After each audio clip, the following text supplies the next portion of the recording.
And hello everyone, good afternoon, welcome. It's great to have you here. This new edition of the Torah L'Chaim, so we can study the Parsha together. Let's see, my email disappeared. Hello Andrea, welcome. Michael Legoff, hello. Yeah. Lots of craziness in Israel, and we always pray for peace. And may we all see peace soon. Absolutely. Hello, Judy. Welcome. Welcome. Hi, Jerome. Welcome to the class. I see people are slowly arriving. I know a couple of you already sent me messages that won't be able to be here, but I still see many of you were able to make it today, and that's always great. And let's see what else I have here.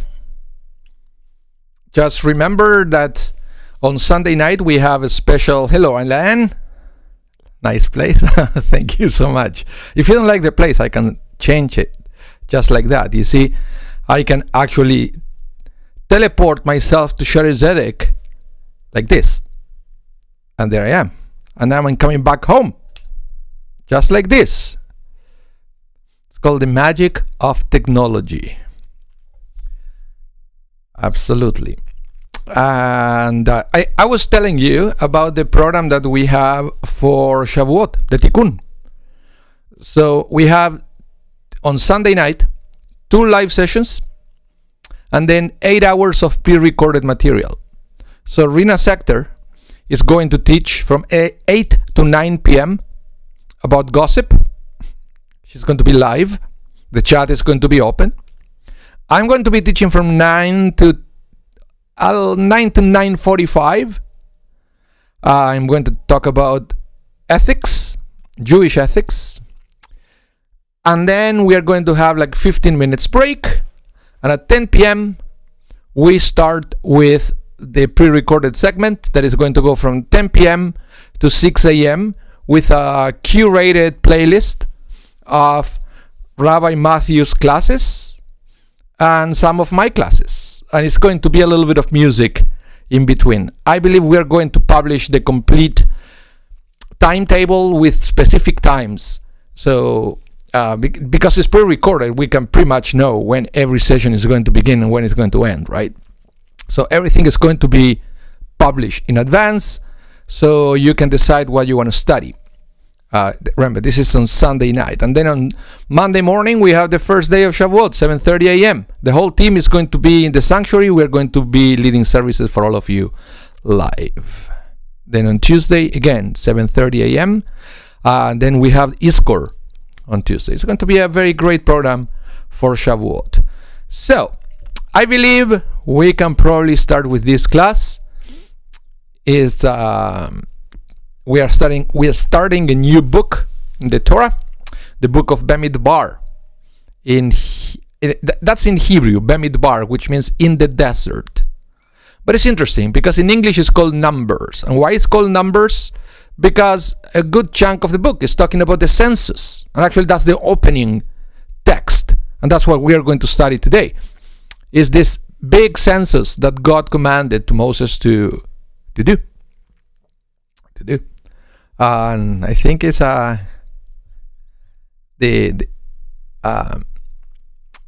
time when we read about the census is going to be better because we are all participating in a big census in Canada. I don't know if you completed yours. I was one of the people who received the long one. And thank God my wife loves doing that stuff, so she took care of the census. She was sitting in front of a computer for I don't know how long, but it's done. I hope you did yours. So let's begin with the class. I'm going to first always remember, subscribe and hit the bell if you subscribe just now, so you can receive notifications every time we go live, every time we upload something to our channels. Give the thumbs up and let's enjoy the class.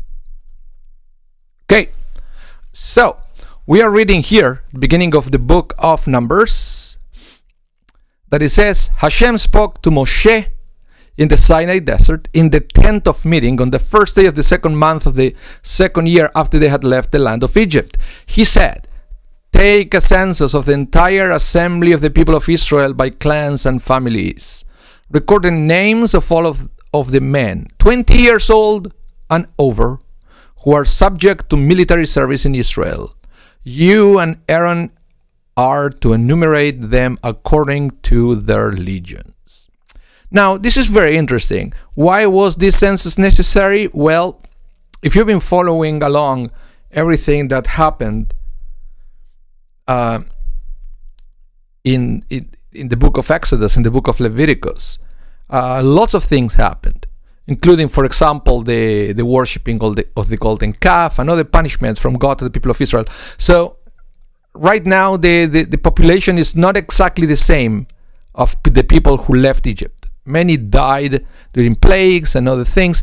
So we needed to know how many people were there. Also, more battles were about to happen, and Moses needed to know how many soldiers he had at his disposal to strategize in preparation for the future battle. So we needed this number. Now, the interesting thing is, up to this point, every time we know how many people are here, how many people are there, they're all provided by God. God is the one pretty much letting us know how many people were there, how many people went to Egypt, how many people left Egypt, and so forth. But now, the obligation is for Moses to do it himself. In other words, God could have easily told Moses how many people were there. But now it's a different strategy, and the people of Israel will have to figure out that by themselves. Yeah, it's very interesting because for everything else, God was still providing food for everybody with the manna, but not for the numbers.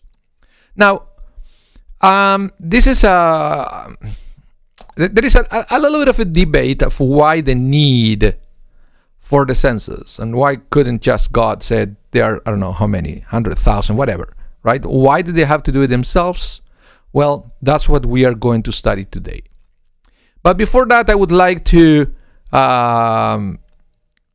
notice a few details from these verses. Number one, the fact that it's repeating once again that everything happened on Sinai, on the desert of Sinai, Bemidbar Sinai.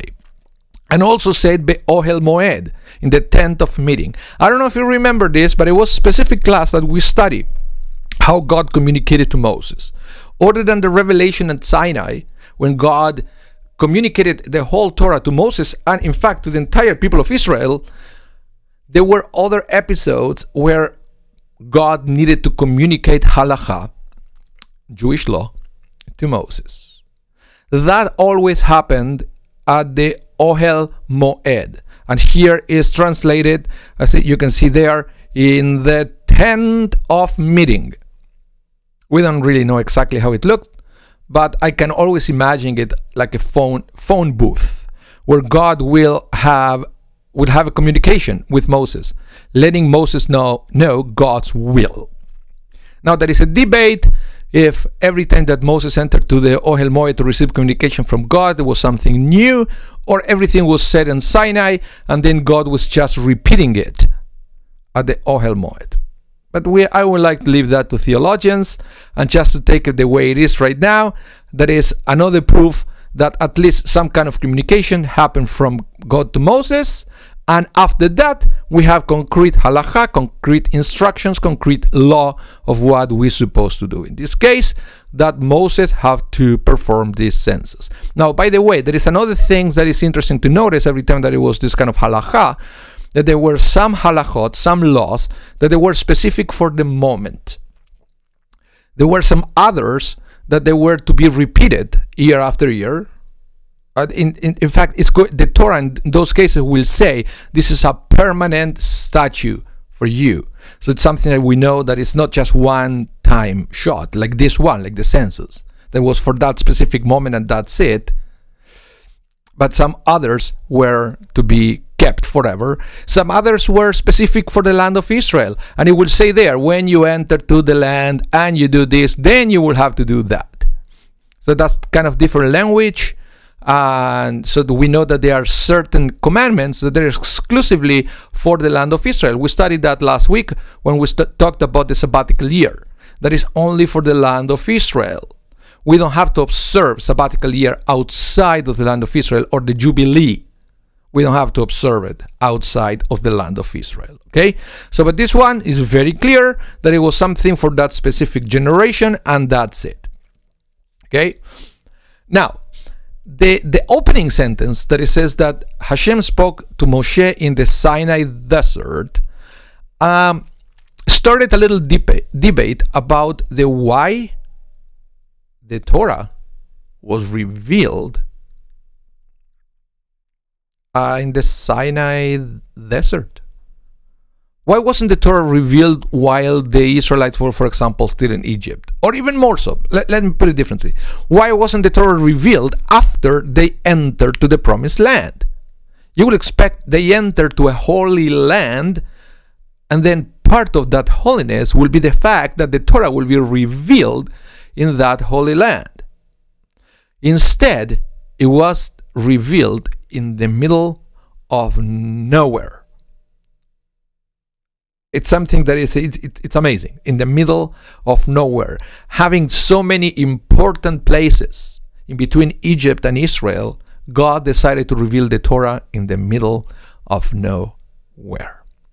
Well, let's go to the Midrash and try to understand first, before we enter into the census, why, according to the rabbis, the Torah was revealed in the Sinai desert.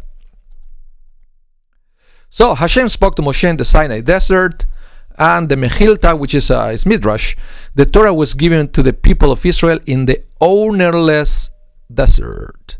For if it were given in the land of Israel, the residents of the land of Israel will say it is ours. Because remember, back in the day, when the Israelites entered, they still have to conquer the land. And if it were given in some other place, the residents of the place will say it is ours. Therefore, it was given in the wilderness, so that anyone who wishes to acquire it may acquire it. And this is something that is very important. The fact that the Torah is always there for anybody who would like to receive it. In a few days, Sunday night, we are going to celebrate Shavuot. One of the names of Shavuot is Zman Matan Torah, the time of the giving of the Torah. No word is random in the mouth of the rabbis. So if the rabbis decided that the name of Shavuot will be Zman Matan Torah, which means the time of the giving of the Torah, that is a message between lines. Because they could have called it Zman Kabbalat Torah, which means the time of the receiving of the Torah. But not. It was called the time of the giving of the Torah. Why? Because the Torah is constantly revealed. And it's up to you, each one of you, to receive it. All what God is doing is to present the Torah. Who wants to get it? It's not in God's hand. And that's why the holidays could not be called Zman Kabbalat Torah, because that wouldn't be truthful. Because in every generation, everybody has to decide by their own if you want to receive Torah or not. And that doesn't really go just for the Jewish people, because we know that the Torah was revealed for everybody. In these days, we call everybody else that is not Jewish but accept the Torah as a truth. It's called a Noahide. Right? So the Torah is in the open for everybody. And it's very important to understand. And that's why I wanted to explain a little bit more these opening words from this parsha. So let me bring another text related to that. I would like to bring Rashi for that. And Rashi says, and we're moving now to the census, by the way. Rashi says, because of God's great love for his people, he counts them all the time. He counted them when they left Egypt. He counted them after they fell in the wake of the sin of the golden calf, to know the number of the survivors. And he counted them when he came to manifest his presence within them. On the 1st of Nisan, the sanctuary was erected, and 1 month later, on the 1st of Iyar, he counted them. So, now we have one concept of why the census was done the way it was done. Because according to Rashi, one of the ideas of the census is to make people feel that they count, that each one of them is important. So yes, God could communicate the numbers to Moses, but there is no connection between Moses and the people. If Moses has to organize a census and go one by one to the people of Israel and to count them, so now the feeling is explicit, in the sense that you count, you're important, you're special, you're valuable, you're unique. And that's one of the ideas. But Rashi says that this kind of counting is an expression of love. And I believe with our lives it's pretty much the same, right? When you have a close relationship with somebody, some kind of bond with somebody else, and even in English, when you said, you can count on me, I can count on you. It's the same words, to count. I will be there for you. I'm here for you. And I know that you are there for me. So it's a beautiful concept. The concept of a census to make everybody feel special.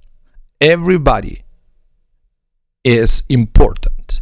And in order to make that very clear, the way the census was performed, and then we read this in many places in the Bible, the way it was done, is that everybody will have to give a coin that was half a shekel, and then every coin will be counted, and then they knew how many people were there. But the fact that everybody has to give exactly the same amount, one of the explanations is like to make them feel that everybody was equally special. Doesn't matter how important you were within the Jewish people, at the time that God wants to count you, God wanted you to know that everybody is equal in the eyes of God. So that's why we do it with counting the coins and not just counting people, because usually, when you count people, you put labels, this is Mr. So-and-so, not so crazy about that one. But then when you count the coins, it's almost like an equalizer. Everybody counts the same. So we are going to see that in a minute, and how the census has this dual meaning. Any questions or any comments so far? I was talking too much at the beginning today. I apologize for that. Shouldn't do that. And by the way, the class today is going to be a little bit shorter. I'm with my son at home. The schools went to remote learning, and I have to be sure that he's on time for the afternoon classes. He's in a break now, and so I have to adapt a little bit my schedule to be sure that he is not playing too much video games today. Any comments? I want to hear from you. I also have time to drink a little bit.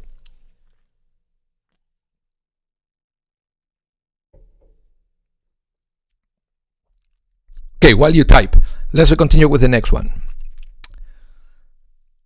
Listen to this one. It says, a census expresses two paradoxical truths. On the one hand, it implies that each individual is significant. We already talked about that. On the other hand, a head count is the ultimate equalizer. Each member of the community, from the greatest to the lowliest, counts for no less and no more than one. God repeatedly commands Moses to count the Jewish people to emphasize both their individual worth, the fact that no single person contribution is dispensable, as well as their inherent quality. What do you think about that? And in fact, this is a very interesting thing. For once, God is telling you, you are special.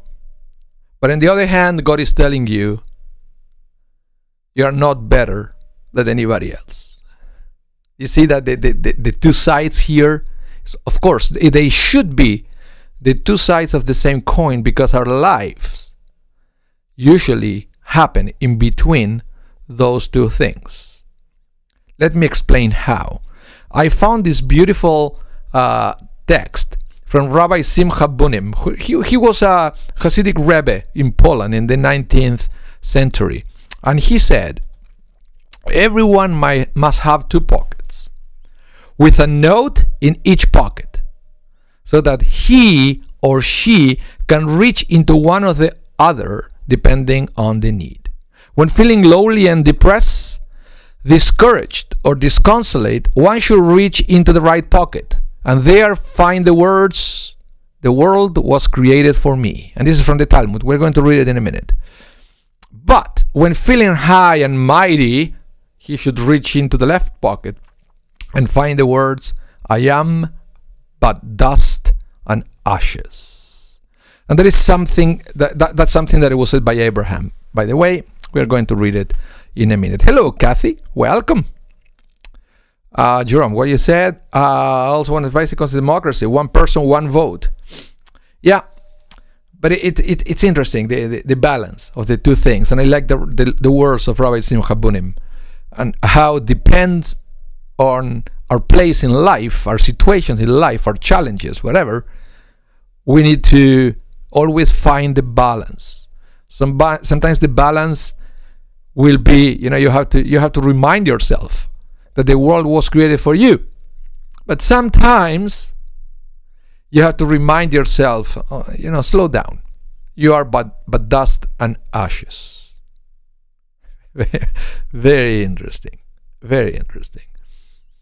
So, where is this phrase, "the world was created for me," coming from? Well, it's from Masechet Sanhedrin in the Babylonian Talmud. Let's read it. It goes like this. Adam, the first man, was created alone due to the importance of maintaining peace among people, so that one person will not say to another, "My father is greater than your father." So in other words, we're all coming from Adam.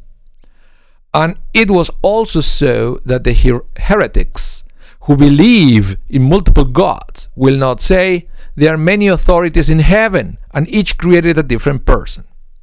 And this serves to tell of the greatness of the Holy One, blessed be He. As when a person stamps several coins with one seal, they are all similar to each other. But the Supreme King of Kings, the Holy One, blessed be He, stamped all people with the seal of Adam, the first man, as all of them are His offspring, and not one of them is similar to another. And here it comes.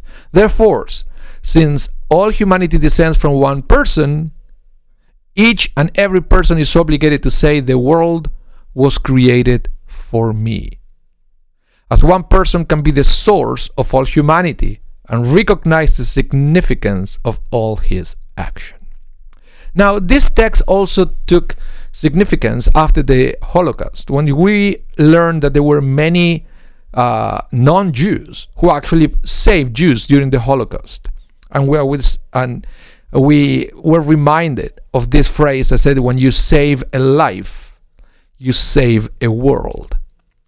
Why is that? Because God created Adam, and from Adam, a single life, we have a complete world. So we say, when you save a life, you save an entire world. It's a beautiful concept. Beautiful concept. And sometimes when you feel low, it's a great reminder. Remember, you have a space, you're special, you're valuable, you're unique, you're loved, and the whole world was created for you. So you have space in the world. Go find it. Very uplifting. Very uplifting. But sometimes we need to balance the other side. And for that we have the words of Abraham. And this is coming when, and the Lord answered to Abraham. This was when Abraham was negotiating with God about Sodom and Gomorrah when God wanted to destroy the city. And Abraham would say, oh, hold on a minute, what if there are 50 righteous people and blah, blah, blah. So this is what happened when Abraham started to negotiate with God. And the Lord answered, if I find within the city of Sodom 50 innocent ones, I will forgive the whole place for their sake. Abraham spoke up, saying, here I venture to speak to my Lord, I, who am but dust and ashes. What if the 50 innocent should lack 5? That means if there are only 45. Will you destroy the whole city for want of the 5? And God answered, I will not destroy if I find 45 there. In other words, this is what happened here. Let's try to understand it.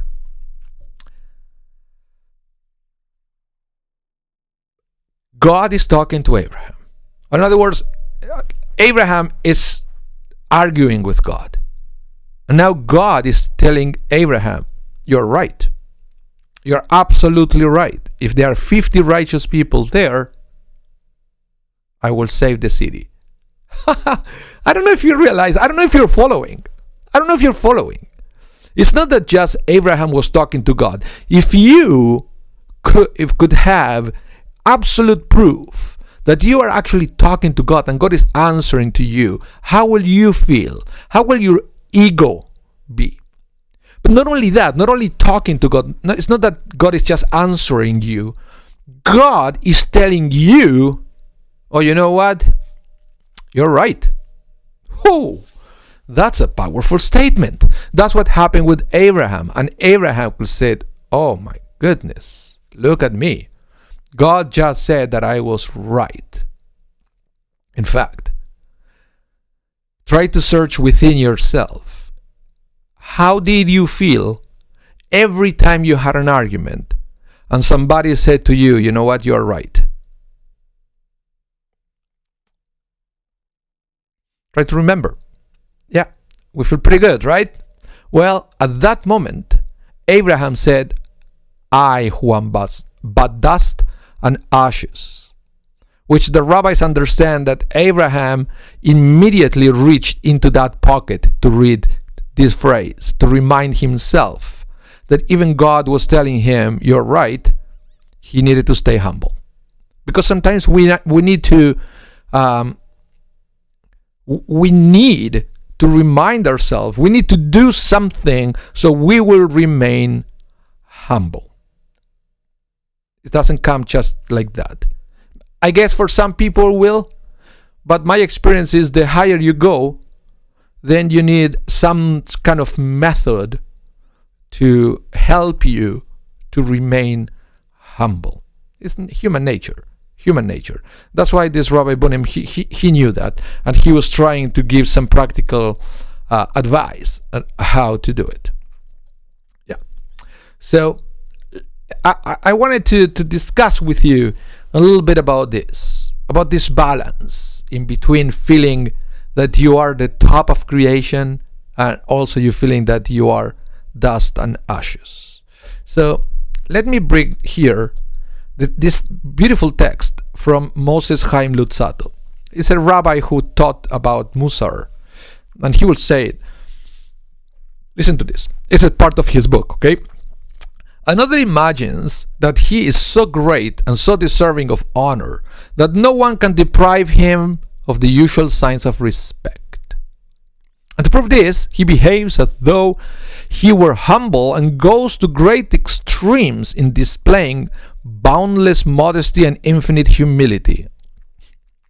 But in his heart, he's proud, saying to himself, I'm so exalted and so deserving of honor that I need not to have anyone to do me honor. I can well afford to forgo marks of respect. In other words, what he's saying is it's a sense of false modesty.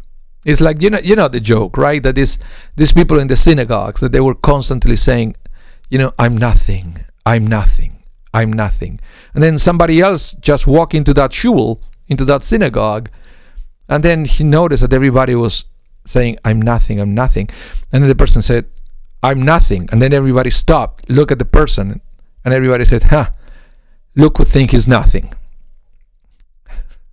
So yeah, it's we all know people that fall into this category. It's almost that they pretend to be humble, but inside maybe they are not so much. Another is the coxcomb, who wants to be noted for his superior qualities and to be singled out for his behavior. He is not satisfied with having everyone praise him for the superior traits he thinks he possesses, but he wants them also to include in their praises that he is the most humble of men.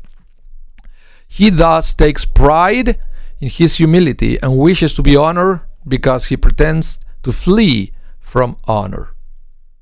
Such a prig usually goes so far as to put himself below those who are much inferior to him, even below the meanest, thinking that in this way he displays the utmost humility. He refuses all titles of greatness and declines promotion in rank, but in his heart he thinks, there is no one in all the world as wise and as humble as I. Conceited people of this type, though they pretend mightily to be humble, cannot escape from mishap, which causes their pride to burst forth like flame out of heap of litter. Now, I'm pretty sure Rabbi Luzzatto, when he's talking about this kind of person, thinking, for example, somebody like Moses, of other great characters that we can find in the Torah and also in rabbinic literature.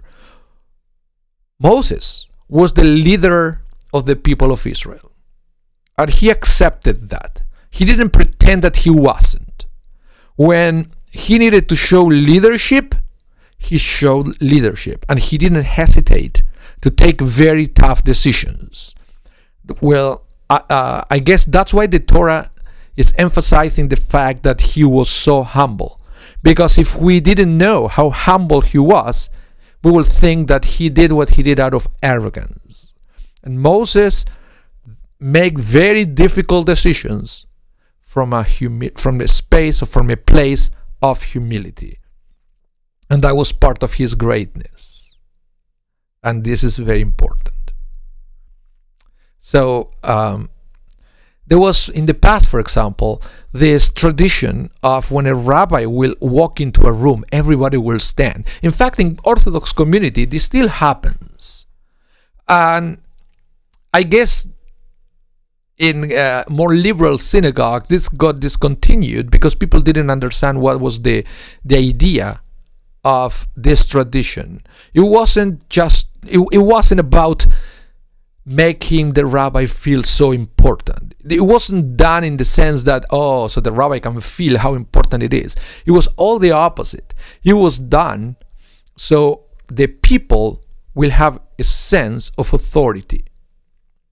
It was for the sake of people to feel that there was authority in front of them, in the sense that perhaps that will also remind you of the existence of God.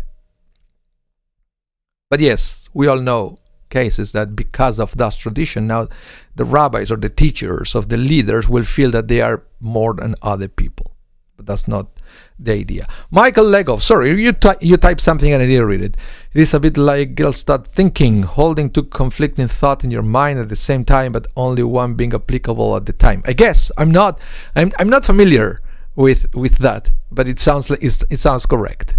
It sounds correct. Yes. Yeah. But sometimes we use these two concepts to find the balance. It's and I believe this is also because sometimes we confuse humility with low self-esteem, which are not the same. Now, let me go back to this text. What it says here, what is it? Let's see. Singular from here and certified. He trusts pride in his humility, which is honor because. Here you see that it said he pretends to flee from honor.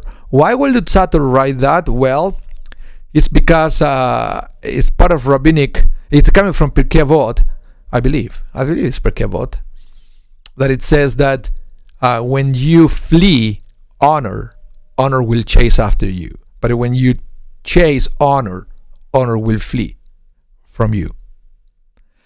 So, talking about that, I would like to share with you this Hasidic tale that it says, let me read it. The Hasidic tale tells of a man who came to the tzaddik. You know, tzaddik is the Rebbe among Hasidics, with a complaint.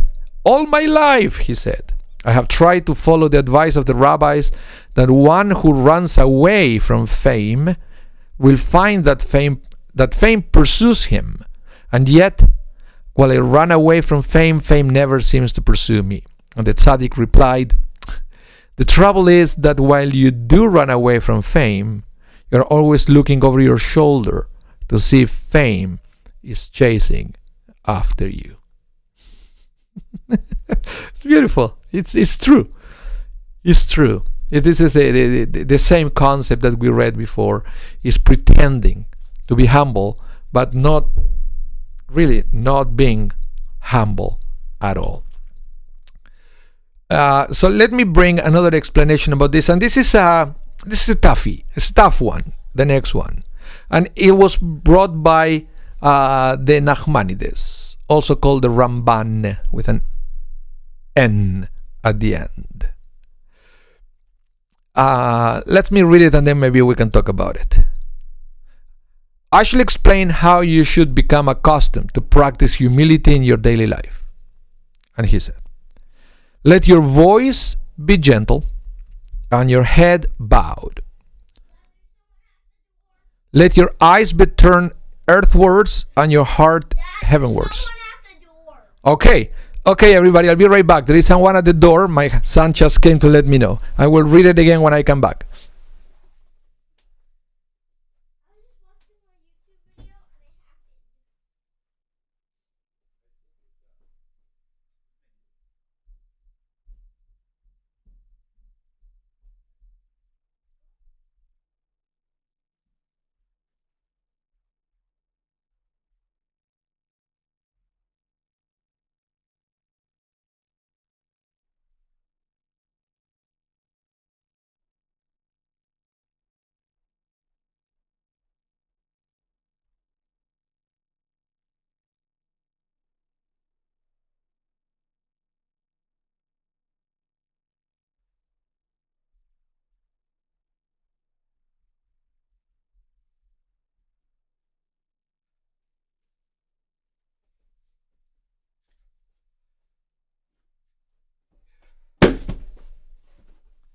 And I'm back. Sorry about that. My son got spooked by an Amazon delivery guy. He was a little scared. Because he's not used to that. He's always at school. Let's go back. I shall explain how you should become accustomed to the practice of humility in your daily life. Let your voice be gentle and your head bowed. Let your eyes be turned earthwards and your heart heavenwards. Let you speak to someone. When you speak to someone, do not look him in the face. Let every man seem superior to you in your own eyes. If he is wise or rich, you have reason to respect him. If he is poor and you are richer and wiser than he, think to yourself that you are therefore all the more unworthy and he all the less. For if you sin, you do so intentionally, whereas he only sins unintentionally. It's a very interesting text. Now, the interesting thing about this, and it was a reason of controversy, is when he said you should not, do not look him in the face, which is a very common thing in Western culture, where you look at the eye. We like to make eye contact when we talk to somebody, right? In fact, it happens when we are talking to somebody else and the person is looking at us. We kind of get upset. They said, look at me when I'm talking to you, right? Well, the experts on Nachmanides seems to imply that the reason why he suggests that you should not look at somebody in the face is to intimidate the person. Because we also know, and that was intention, you also know that sometimes one of the techniques to intimidate somebody is the way you look at the person. And then with my eyes, I can make you feel how inferior you are. So this is the idea behind this text. That's why I said don't look at the face, in the sense that don't try to intimidate another person by the look on your face. And that's what he is saying. Okay? And I have one more text about this. On the deeper level, the notion is found, especially in Hasidim, that humility is not the mere absence of pride. Rather, it consists not so much in thinking little of oneself as in not thinking of oneself at all. When the Hasidim and other Jewish mystics speak of annihilation of selfhood, they are not thinking of a conscious effort of the will. To try to nullify the self by calling attention to it is bound to end in failure. Instead, the mystics tend to suggest the mind should be encouraged to overlook entirely all considerations of both inferiority and superiority. Interesting concept. The sense that perhaps the ultimate goal is to eliminate those two words from our vocabulary. There is no such thing of inferior and superior. There is special in the eyes of God, and we know that doesn't matter who the person is, it's always special in the eyes of God. That is, for God, there is no inferior and not superior. And if we are trying to develop our connection with God, if we are trying to emulate God's qualities, well, perhaps that's one of the goals that we should undertake as well. To be like God in the sense that there is no superior and no inferior. Of course, there is respect, but it doesn't mean that the person is better than you. What do you think about that?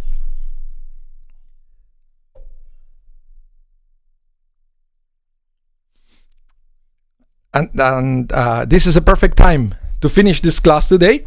And again, I apologize, it's going to be a little bit shorter, but I have to go help my son to connect again with his classroom in these crazy days that we are living, where we went back to remote learning. And so I would like to thank everybody for being here, for connecting today. Hi Claudette, welcome to the class. So thank you everyone, and remember, we have a special, super special actually program for Shavuot Sunday night. So we have 8 to 9. Dr. Rina is going to be teaching about gossip. That's live. 9 to 9:45, myself talking about Jewish ethics. And then 10 p.m. to 6 a.m. we have a wonderful video. It's going to be playing all night with the best of our teaching. When I said our teachings, I'm talking about myself and Rabbi Matthew Leibel. A timetable of the classes is going to be published, so stay tuned for that. Okay? Then, of course, Monday morning, 7:30 a.m. Winnipeg times, and then Tuesday morning, 7:30 a.m. Winnipeg time, because that's important, because second day of Shavuot we have Iskor. So if you have to recite Iskor, you should attend to that service. Thank you everyone again, and let me go back here. Remember to subscribe, hit the bell, thumbs up if you enjoy the class, and hope to see you soon. Bye everyone, have a wonderful day.